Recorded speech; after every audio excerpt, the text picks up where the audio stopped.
penetapan tersangka atas diri pemohon yang dilakukan oleh termohon pun harus dinyatakan tidak sah.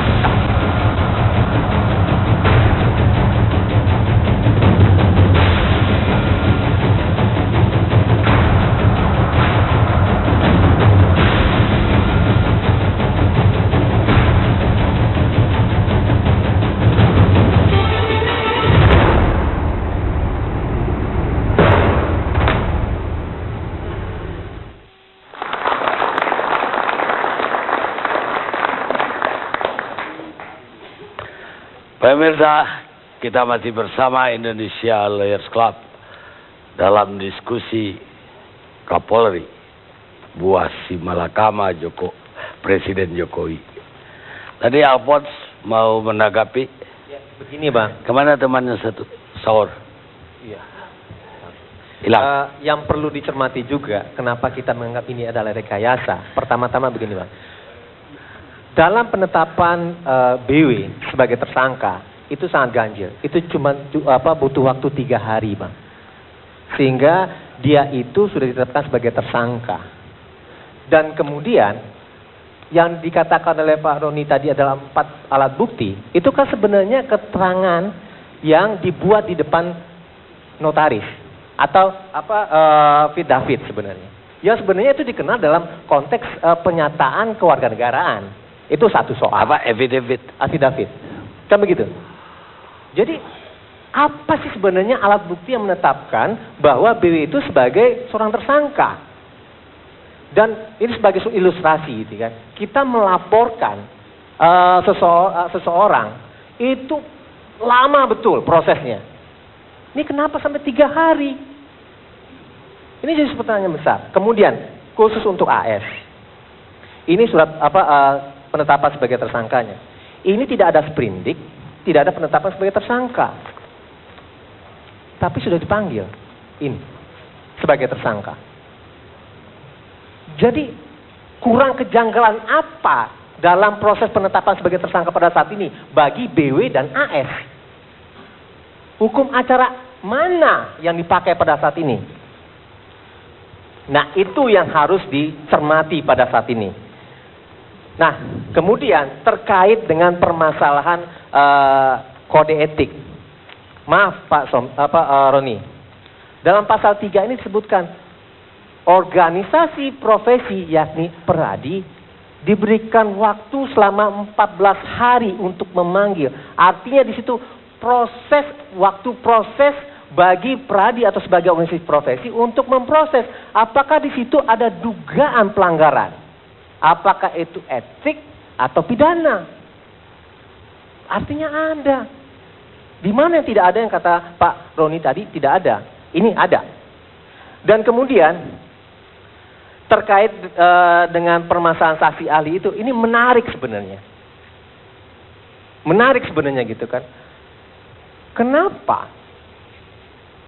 Misal contohnya Pak Hariwin Tumpak. Itu mengeluarkan statementnya di media, tetapi tidak mau untuk persidangan. Begitu juga dengan Pak Joko Suaroko dan seterusnya. Dan yang lebih menarik lagi, hakim pada saat itu menafsirkan berbeda dari apa yang dijelaskan oleh Hakim Bernard pada saat itu. Dan ini ada klarifikasi Bernard sendiri loh di media massa. Menafsirkan berbeda gitu. Nah, oleh sebab itu makanya ini harus clear dulu permasalahannya bahwa kita menduga bahwa adanya dugaan rekayasa dalam kasus ini dengan dasar-dasar yang disebutkan seperti ini tadi gitu kan. Oleh sebab itu makanya lebih baik diserahkan dulu kepada organisasi profesi untuk menentukan apakah memang ada dugaan atau tidak. Seperti itu. Kalau misalnya ada, itu apakah di etik atau pidana. Biar nanti diserahkan kepada pidana apabila memang organisasi profesi menilai seperti itu. Nah, sekarang ini ada menarik gitu kan. Besok kan dipanggil nih BW ke Pradi. Pada intinya mengklarifikasi berdasarkan panggilan komite pengawasan gitu. Ini semakin membuktikan bahwa kasus ini sebenarnya harus ditarik dulu pada wilayah etik. Bukan langsung kepolisian dipanggil seperti itu. Nah, ini semakin membuktikan pasal 3 di dalam MOU ini yang merupakan undang-undang bagi para pihak yang membuatnya atau fakta sumber sepada itu telah dilanggar oleh kepolisian. Itu kira-kira Bang. Baik. Saya tambahkan Para- Karni sedikit nih, soalnya Nah, pengalaman jangan saya. satu segmen lagi habis. Hanya untuk hal yang sama dikit lagi. aja, karena menanggapi Bang Mahdir ini. Soal waktu saya mendampingi saudara BW, klien saya, persis pernyataannya seperti Bang Mahdir Ismail. Jadi begini, waktu kami dampingi, saya ketepatan sama Mbak Nur sama teman-teman. Itu perintah hanya ada bisa 2 orang mendampingi saudara BW. Dan saya pikirin tidak serius dan kami hanya diizinkan di tangga Mabes Polri tersebut. Setelah kita pikir-pikir ternyata serius. Kemudian kita protes tentu karena ini tidak lazim gitu loh. Nah akhirnya kami sudah menetapkan KTP dan kami juga diambil sidik jari. Oke, tolong di sini ada Pak Rodi Sompi mungkin diklarifikasi. Ini ada yang lebih serius sebenarnya. Begitu kami mendampingi, kemudian penyidik juga mengatakan hal yang sama, bahwa hanya bisa 2 orang mendampingi klien saya. Saya bilang begini, akhirnya silakan kalau saudara protes kepada saudara apa namanya,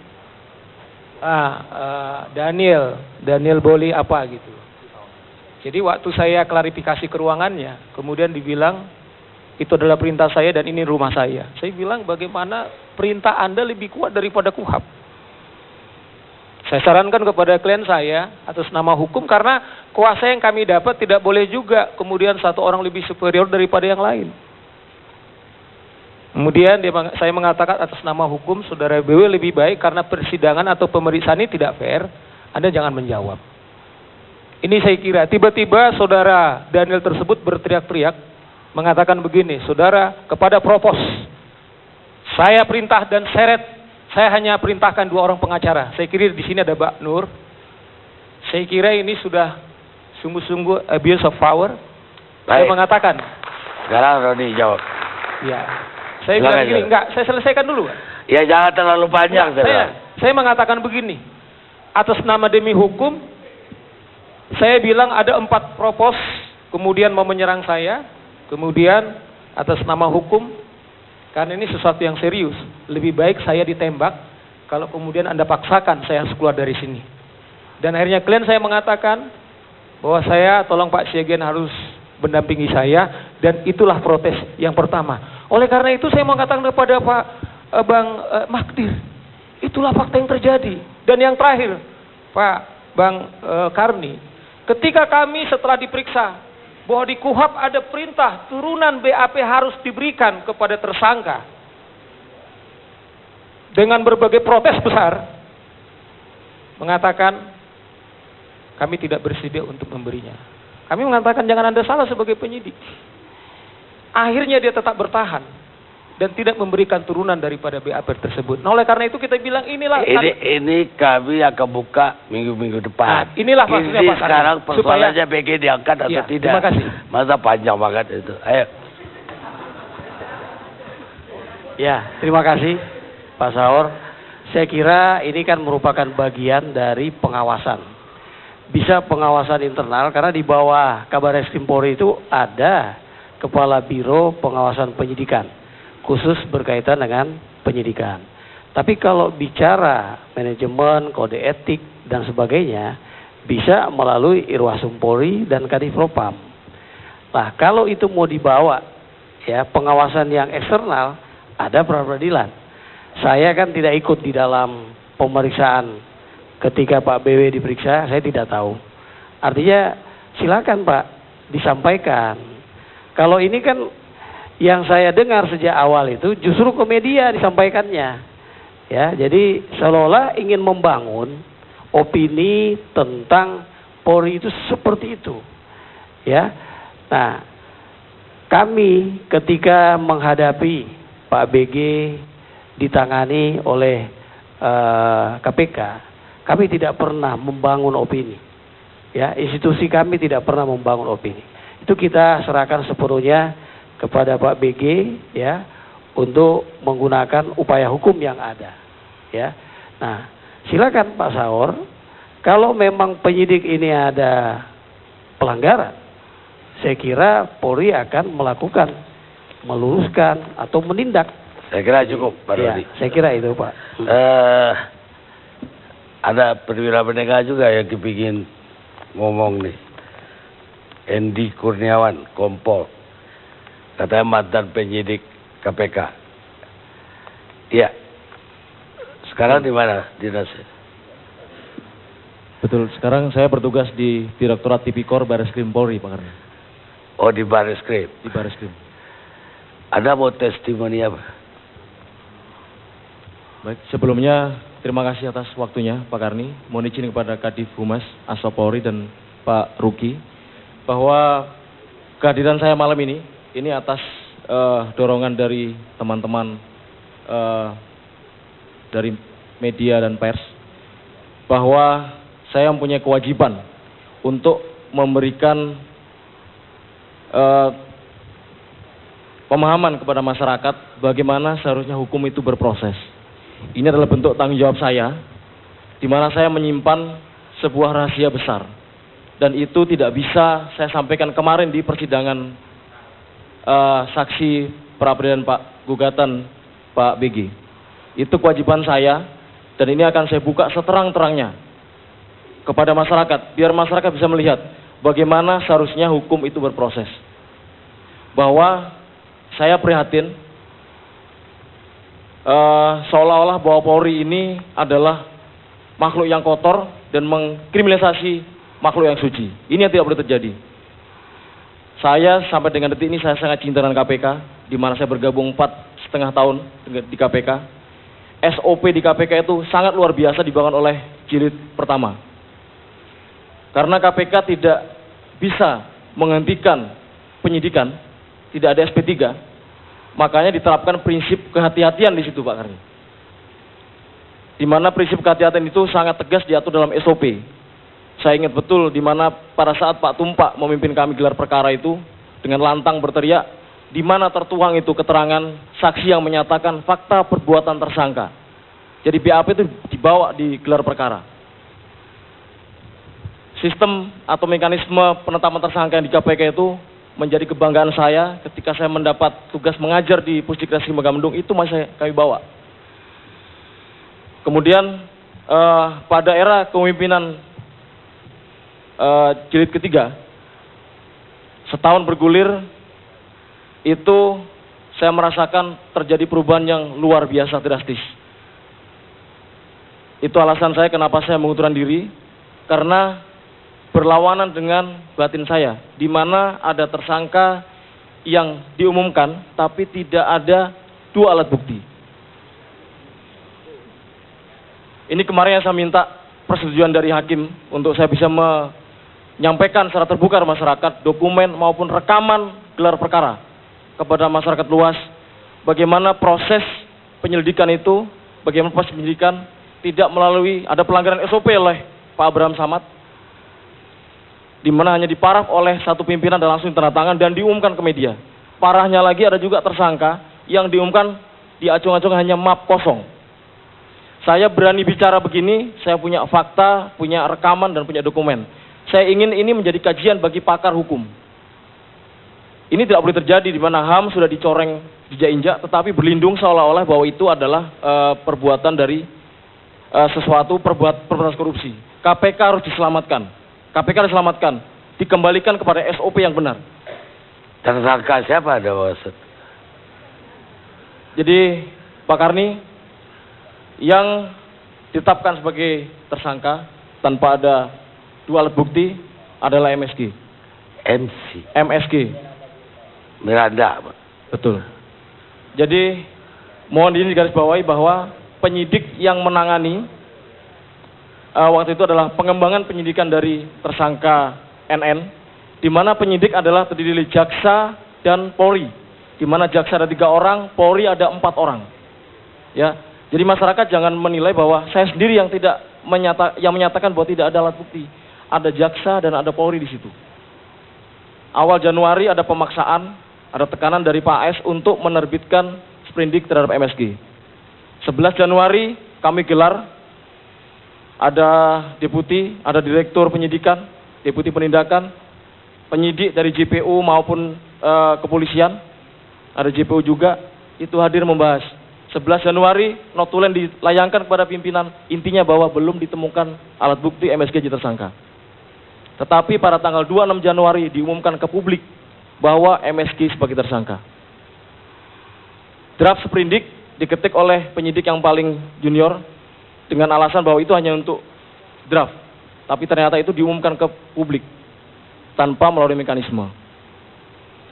Kemudian pada tanggal 26 pagi setelah diumumkan, saya menghadap kepada Pak AS di ruangan dan beliau dengan lantang menyampaikan, saya jenderal, kamu kopral, dan kamu sudah harus laksanakan perintah saya. Kemudian saya melihat di situ, saya minta draft sprindiknya yang paraf hanya satu pimpinan dan ditandatangani oleh Pak AS. Pak BW dan Pak BM menyatakan diminta gelar dengan penyidiknya. Tanggal 26 malam maghrib, seluruh penyidik Jaksa maupun Polri mendatangi ruangan dan beliau tidak mau menjelaskan apa ada atau tidak alat bukti yang ada. Hanya menyampaikan bahwa mohon maaf. Kemudian 27 Maret, singkat hari Jumat waktu itu, dari pagi sampai menjelang sholat Jumat itu digelar kembali, tapi Pak BW dan Pak Zul tidak bersedia ikut gelar, hanya membuka karena beliau sudah memutuskan dan penyidik harus menjalankan. Ini terjadi arogansi. Kemudian setelah sholat Jumat, kami penyidik dari Polri dan JPU yang namanya dalam draft tersebut menyatakan mengundurkan diri dan tidak bersedia menangani sprindik MSG karena tidak temukan dua alat bukti. Kemudian pada tanggal 21 Maret dari habis maghrib sampai tengah malam dengan mengundang dua pakar hukum, itu dua pakar hukum menyatakan bahwa memang tidak ditemukan dua alat bukti terhadap MSG untuk jadi tersangka. Berarti kami penyidik dan jaksa yang mengundurkan diri tidak bersedia, kami menganut profesionalisme kami. Ini salah satu contoh, Pak Karni. Itu aduhnya Anda mau Ini buka. salah satu contoh di mana MSG ditetapkan sebagai tersangka tanpa dua alat bukti. KPK tidak bisa menghentikan perkara. Kemudian apakah MSG bisa bertanya ketika yang bersangkutan merasa bahwa tidak ada alat bukti terhadap dirinya sebagai tersangka? Inilah namanya kebuntuan terhadap hukum. Dan ini yang saya sampaikan, saya minta pakar hukum duduk bersama, bagaimana kita bisa menghadapi ini. Ini saya sependapat bahwa akhirnya hakim kemarin di PN itu menerima gugatan peradilan Pak Budi Gunawan. Karena itu adalah ada dugaan bahwa terjadi kesewenang-wenangan, ada pelanggaran hukum dalam penetapan tersangka Pak PG. Dan saluran yang paling bisa atau patut ditempuh adalah melalui pra-peradilan. Saya pikir masyarakat harus melihat ini secara utuh. Kemudian ini adalah saatnya untuk melakukan revolusi terhadap hukum kita. KUHP saya pikir sudah tidak bisa relevansi lagi untuk menampung adanya kebuntuan hukum ini. Undang-undang KPK tidak SP3, pengawas internal KPK tidak bisa berbuat apapun. Bahkan saya pernah memprotes keras Pak AHA sebagai penasehat. Kalau mungkin Pak AHA mendengar, saya pernah mengirim email kepada Pak AHA untuk saya dikeluarkan dari rubrik harian karena sudah terjadi kebobrokan, kerusakan-kerusakan di KPK. Tapi Pak AHA seolah tidak mau tahu dan asik menulis rubrik setiap hari. Saya minta dikeluarkan. Ini bentuk saya memegang prinsip bahwa saya profesional. Saya tidak boleh zolim. Ini saya pikir ada dua yang ingin saya sampaikan di sini. Jangan seolah-olah bahwa KPK anti kritik, kemudian setiap yang mengkritik KPK adalah pro koruptor. Saya mengkritik KPK adalah untuk menyelamatkan KPK dari kebobrokan, bukan saya pro koruptor. Demikian Pak Karni. Baik, terima kasih. Saya Menurut saya ini udah liar. Iya kan? Saya kira sangat liar. Coba bayangkan, karena kan ini tendensi fitnah yang sangat luar biasa saya kira kepada institusi KPK. Mestinya menurut saya Pak Karni, karena ini proses penyidikan, sampai catatan sampai detik ini fakta hukum membuktikan tidak satu pun dari seorang yang telah dibawa ke pengadilan itu lepas daripada jerat hukum. Nah ini berbahaya karena seorang penyidik. Kedua, Pak Karni, yang memutuskan seseorang itu divonis apa tidak, itu bukan KPK. Tetapi itu adalah majelis hakim yang telah diuji di pengadilan. Itu semua orang tahu, Pak. Nah, oleh karena itu Ini pada tahap jadi tersangka. Nah, oleh karena itulah saya pikir kalau ini kan satu pembentukan opini-opini fitnah-fitnah. Tetapi kan terbukti kalau seperti tadi yang disebut nama tersebut. Saya kira begitu sampai di pengadilan tentang fitnah yang dikatakan itu tidak berdasar. Ini yang kita bilang adalah ini fitnah yang sangat luar biasa, penghinaan yang sangat luar biasa. Mesti menurut saya beliau ini harus ditangkap karena sudah penghinaan. Mestinya menurut saya kalau pada saat itu, kalau memang beliau ini sebagai seorang penyidik menghayati panggilan profesinya, pada saat itu dia harus mengatakan, tetapi bukan buktinya. Fakta hukum membuktikan. Jadi jangan sampai menurut saya, Pak Karni, ini yang saya bilang, tiba-tiba ada kesaksian daripada seorang penyidik yang menurut saya begitu tendensius, begitu menghina. Padahal pengadilan membuktikan bahwa tidak lepas dari pengadilan. Hentikan kriminalisasi, inilah makanya kami mengatakan atas nama demi hukum. Boleh ada jawab? Iya kan, atas nama demi hukum. Enggak, tunggu dulu. Anda bilang fitnah. Anda tahu kebenarannya berarti. Fitnah itu kladelik bukan? Ya gimana nangkapnya? Anda adukan dulu. Silakan. Terima kasih Pak Karni. Apabila saya tuduh memang saya memfitnah, saya bawa flash disk, ini bukan flash kosong. Ini isi rekaman dan ini isinya adalah scan dokumen. Apakah berani? Silakan laporan saya pemfitnahan, pencemaran baik. Saya akan buka ini depan pengadilan. Cukup. Ada tambahan Pak Karni? Baik. Saya kira saya tutup urusan itu dan saya akan masuk urusan politik. Saya mulai dengan Kompolnas. Apakah Kompolnas juga dilema sudah mengusulkan calon Kapolri di proses presiden dan diajukan ke DPR namanya Budi Gunawan. Kemudian Budi ada masalah dengan KPK. Dan masih dalam proses. Kompolnas mengajukan lagi, saya dengar, calon baru. Presiden belum putuskan sebenarnya bahwa dia dibatalkan. Tapi sudah ada calon baru. Sekarang Kompolnas punya rekomendasi usulan yang mana yang harus dipakai presiden. Saya kira presiden lagi bingung nih. Jadi Kompolnas harus menjawab. Ya, terima kasih Pak Karni.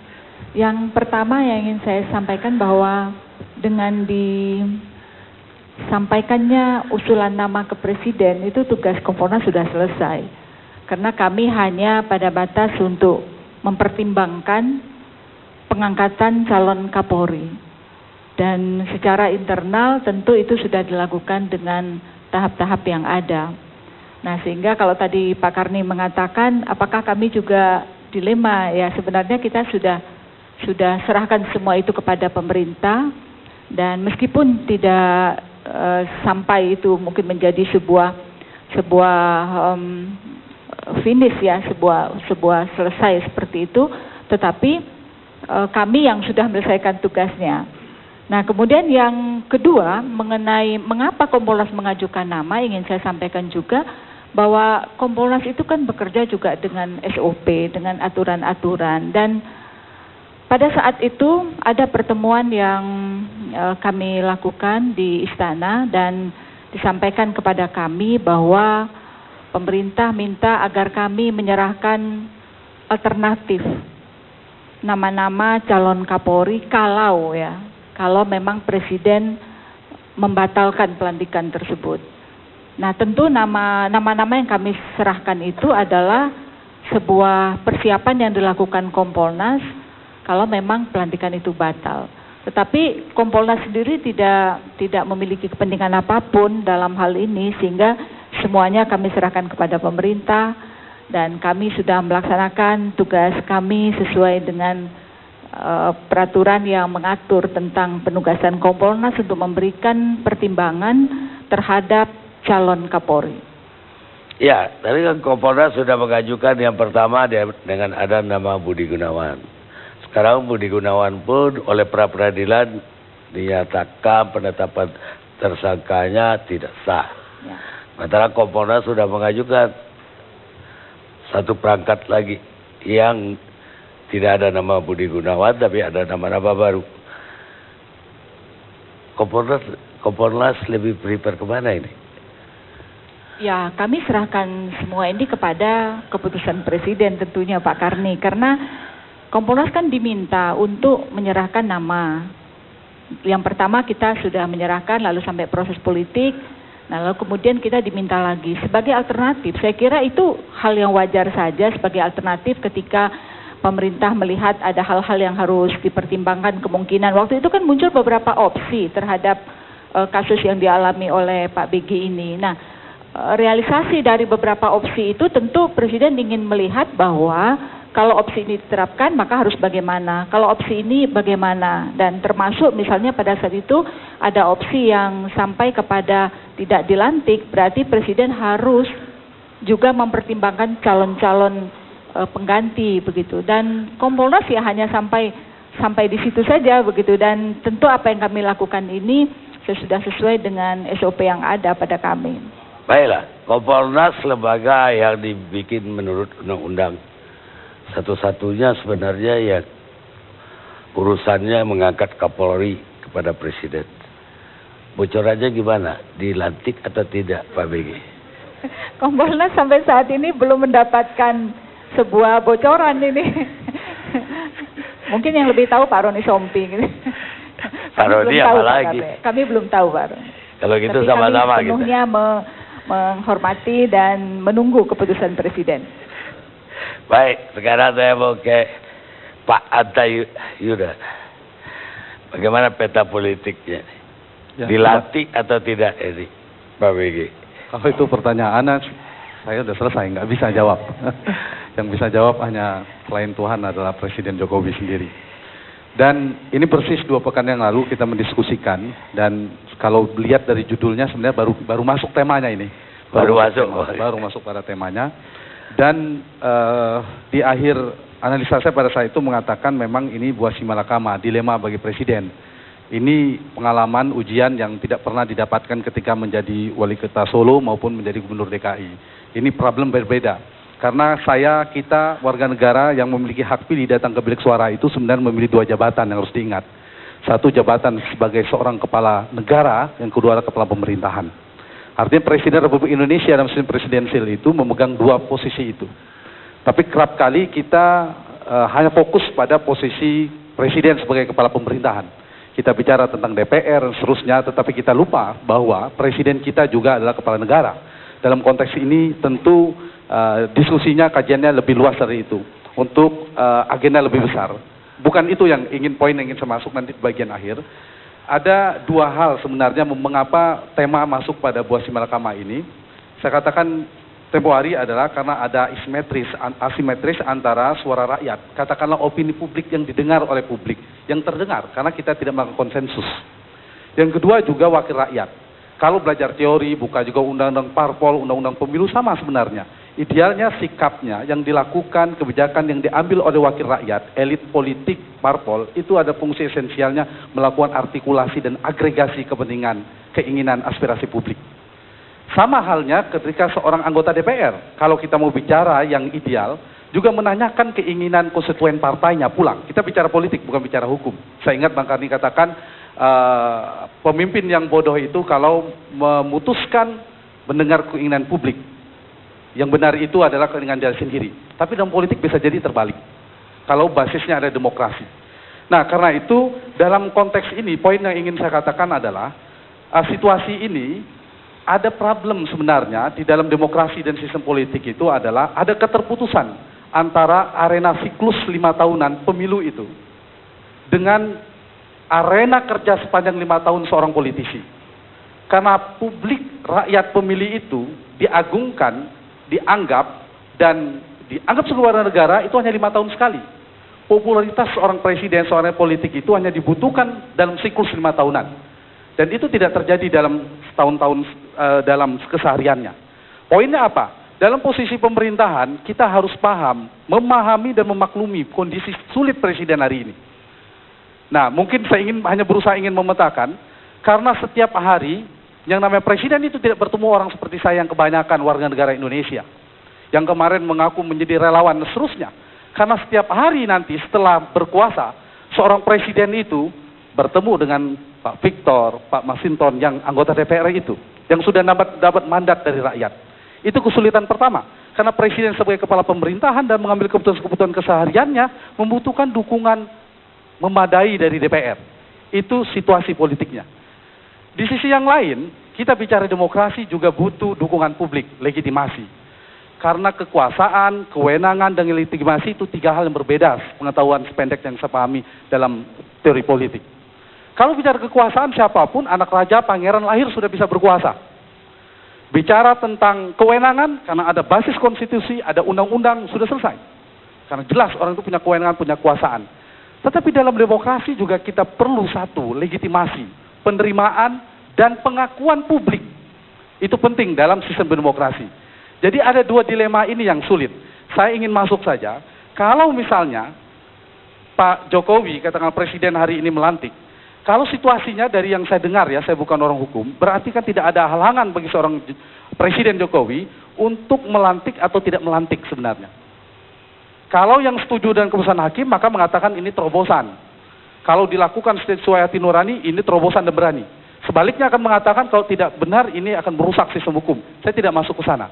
Artinya apa? Ini wilayah hak prerogatif presiden. Betul. Gradasinya tidak sama dengan penentuan menteri. Pun juga tidak sama dengan penentuan pimpinan KPK, penentuan komisi negara yang lainnya, pimpinan yudikatif.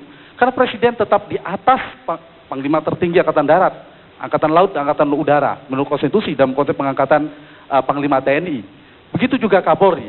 Artinya apa? Saya tidak fokus di sana. Saya fokus pada presiden sebagai salah satu dari 240 juta penduduk Indonesia yang ditunggu keputusannya. Ini soal prerogatif presiden. Mau melantik atau tidak melantik. Karena sudah ada keputusan hukum, kita menurut hukum, berarti tidak ada halangan bagi Presiden Jokowi untuk tidak melantik.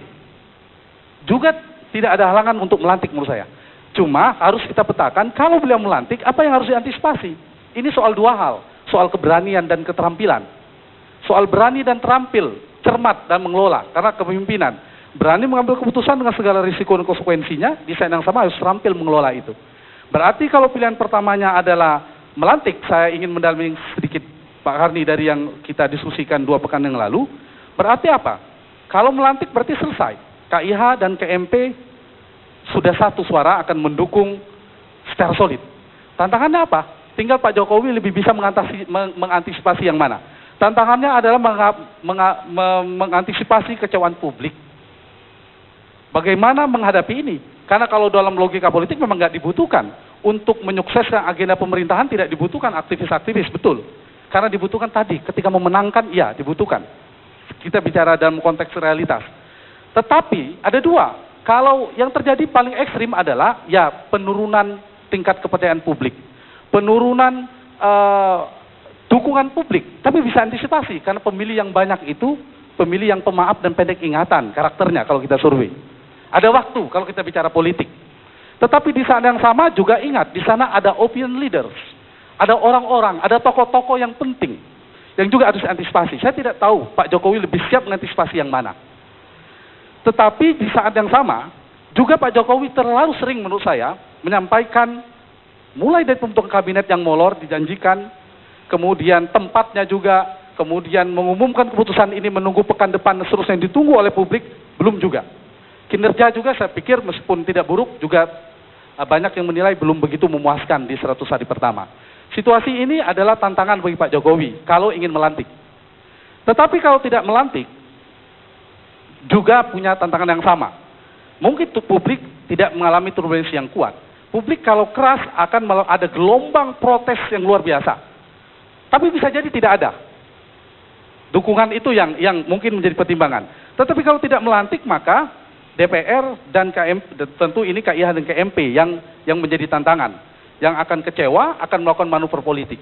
Jadi dua yang harus diantisipasi. Akan terserimpung oleh manuver elit politik di parlemen, atau tersungkur akibat gelombang kekecewaan publik yang luar biasa. Meskipun itu bisa diantisipasi. Saya tidak tahu mana yang harus bisa diantisipasi. Nah, kalau kita bicara tentang KIH, KMP dan seterusnya, kalau tadi saya mengatakan harus diantisipasi apakah solusinya Pak Jokowi bertemu dengan tokoh-tokoh publik, bertemu dengan dan seterusnya, kemudian lalu dilantik. Kalau tidak melantik juga ada antisipasi bahwa akan sulit, nanti akan ada APBNP, bagaimana mendapatkan dukungan cukup dari parlemen dan seterusnya. Itu juga menjadi tantangan. Tetapi juga tidak, kita sistem presidensil. Kalau dalam parlementer, kalau minoritas dukungan presiden otomatis jatuh. Kita tidak. Ya, sebagai kepala pemerintahan dalam fungsi legislasi, fungsi penganggaran dan pengawasan itu, presiden sebenarnya dalam kerap dilakukan presiden-presiden di Amerika, ada going public namanya. Jadi kalau tidak mendapatkan dukungan sekalipun dari partai pendukung presiden, bisa meminta kepada publik. Risikonya kalau misalnya hari ini dukungan publik itu tidak dapat dipegang lagi, agak sulit, akan terombang-ambing. Jadi memilih kepentingan yang mana. Nah, karena itu menurut saya yang harus tantangan Pak Jokowi itu wajar, ingin merawat harapan publik, mendapatkan dukungan publik, atau lebih siap, tanda petik, menjinakkan, mengelola dinamika dan manuver politik di parlemen. Dua hal ini menurut saya sama-sama memiliki risiko. Keputusan itu yang dibutuhkan oleh rakyat, presiden harus mengambil keputusan. Kata kuncinya dua, saya ulangi, ada satu soal keberanian, berani mengambil keputusan, dua adalah terampil. Dan saya sekedar mengingatkan, satu dari 240 juta penduduk Indonesia, legitimasi dibutuhkan oleh seorang presiden. Apakah secara vertikal betul, secara horizontal dari publik, dari parlemen, dukungan yang disampaikan tadi, di saat yang sama juga mendapatkan landasan fondasi politik dari rakyat juga. Nah, situasi inilah yang saya kira menjadi wilayah Pak Jokowi. Ini menjadi susah karena berputar-putar, ini hanya wilayah hak prerogatif presiden. Kapan presiden ingin memilih lagi, ingin melantik, lalu dilantik. Dengan konsekuensi yang saya sampaikan tadi, dengan risiko yang diambil tadi, tetapi kalau misalnya tidak melantik, juga harus siap dengan segala risikonya. Jadi itu saya pikir, Pak Karni, pilihan politik. Apakah terlalu lama ini presiden? Menurut saya terlalu lama, karena ibarat ada strategi, pernah saya sampaikan, saya membuat beberapa pertemuan tim 9, ada usulan tim 9, kemudian ada statement dari Buya Syafi'i Ma'arif dan seterusnya. Seolah-olah yang saya tangkap sudah menyiapkan jalan untuk tidak melantik. Tetapi dengan posisi hari ini, itu jalan untuk melantik juga sama lebarnya. Membuat semakin dilematis, kalau semakin ada membingungkan. jadi pada saat Jokowi hari ini, ada sarankan dilantik atau tidak? Karena saya bukan penasihat presiden, saya tidak bisa memberi masukan itu. Kita rehat sejenak.